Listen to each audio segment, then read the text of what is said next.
Hey everybody, it's Michael from Replica Airguns. Welcome to another, I guess I'll call this a informative video.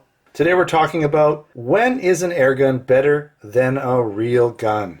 Alright, so I know I'm going to get some haters. There are going to be people out there and they're going to get all riled up and they're going to say a bunch of stuff and maybe be a little bit mean even, right? Well, haters are going to hate. Honestly, I think it just makes them feel better about themselves. So just let them have their moment.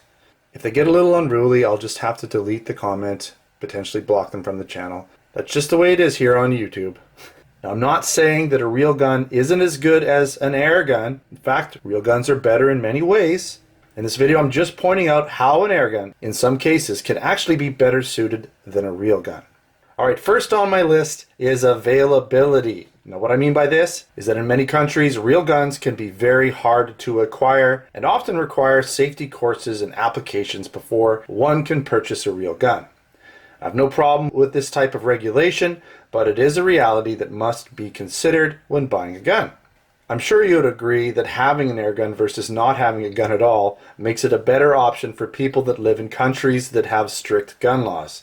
Now here in Canada, we are allowed real guns, even pistols. But we do have restrictions on pistols, and so I can only get certain guns, so certain pistols, in an airgun version. I wouldn't be able to buy them like a real gun pistol version here in Canada. Now as a collector, having the airgun version, say a PPK or a Makarov, because it's a short barreled gun and it's prohibited here in Canada, at least I can have it as an airgun. Now you may have noticed I have some guns here on the table. I have real gun versions, so guns that shoot bullets, your traditional powder burning bullets. We have this Chiappa, we have this Norinco, it's a 9mm, and we have my MK22, it's an ISSC MK22, 22, 9mm. We have the BB gun versions right here, and in many ways they're very, very similar. The way they function, blowback operation, all of that kind of stuff, okay?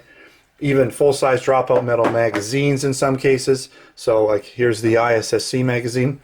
Right here. It's actually even bigger and heavier than the real 22 magazine. Interesting. Another valid point that gives air guns a little bit of an advantage is the price to buy. Generally speaking, you can pick up an entry-level air gun for much less money than a real gun. Now, I believe this ISSC gun here is about $300, $350, if I remember right. I can pick up the BB version for just over $100, right? Virtually almost identical guns, just one shoots BBs and one shoots 22 caliber. Now in some cases you can pick up real steel guns for pretty cheap, a few $100s. Some of these Tokarevs are fairly inexpensive, but if you're getting into the higher end, or like for instance the SIGs, the Berettas, they're going to be fairly costly guns, so buying the BB version in those cases is less money. Another price advantage would be cost to shoot. For instance, real gun ammo prices have been steadily increasing to the point that a day out shooting can cost several $100s. Now that's just on ammunition alone. To give you a comparison of the price, 50 rounds of 9mm ammo will cost around $18 here in Canada. 6,000 rounds of 4.5mm steel BBs will cost you about $18. Quite a price difference. Now you do have to factor in CO2. CO2 is probably the bigger expense when it comes to shooting a CO2 airgun. So for this consideration, we'll say that a 12-gram cylinder cartridge is about $1. You can get them a little bit less if you buy them in bulk.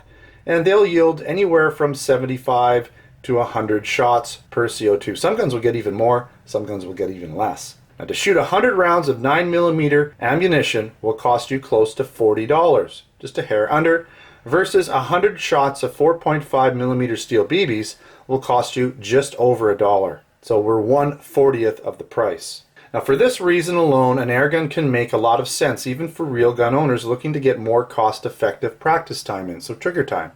Access to shooting locations. Now depending on where you live, you will have to consider your local laws and where you are allowed to shoot both types of guns. But typically, you can shoot an airgun safely just about anywhere as long as you implement some backstop safety precautions. Here in Canada, we can only shoot a pistol at designated gun ranges, whereas airguns have a lot more allowances to shoot them as long as you are not breaking any city bylaws. Another advantage for airguns would be training guns. So even if you plan on eventually stepping up to a real gun at some point, an airgun is a great option to first learn proper gun handling skills, since if you were to make a mistake, the consequences are much less severe. Airguns are also a lot less intimidating than a real gun since they are much quieter and have less recoil. You don't even need to wear ear protection with most airguns, which means an instructor can communicate with his pupil on the range a lot easier. Airguns are often used for prop guns, and since replica airguns look so much like real guns these days, they can often be used as a safer substitute for use in movies, TV, or other photo and video productions. Using a real gun on set generally requires a certified gun wrangler be on hand, as real guns must be transported, stored, and handled using very strict regulations. Airguns generally do not need to follow the same rigid regulations that real guns are bound to. What about when we shoot at each other? So for instance, tactical training with live targets, those targets being people, us. Obviously shooting a real gun at a live target would not fare well for anyone involved. So that is completely out of the question. Airsoft airguns are, however, perfect for tactical training and other weapons-based simulations. All that is required for safely using airsoft guns is the use of eye protection and generally some heavier clothing. I'm sure there are some more areas in which airguns may have the advantage over real guns, but these are the main ones that I could think of. I'm sure some of you have other reasons or other areas that they may have the advantage. Maybe post some of those in the comments. I'd love to hear them. And for you haters out there, just remember, we're not putting down real guns. We're just trying to show you that airguns have some benefits to them too. They're not just toys for little kids. Alright, thanks for watching another Replica Airguns video. Don't forget to subscribe. Check me out on Facebook and Twitter. Username is Replica Airguns. Also come on down to replicaairguns.com where we have articles, post reviews, usually a lot of additional photos of our guns that we review there. And of course we have our Canada and US online Replica Airgun stores where we sell air guns, BB guns, airsoft guns, pellet guns, blank guns, knives, and other accessories. Thanks for watching. Until next time, take care.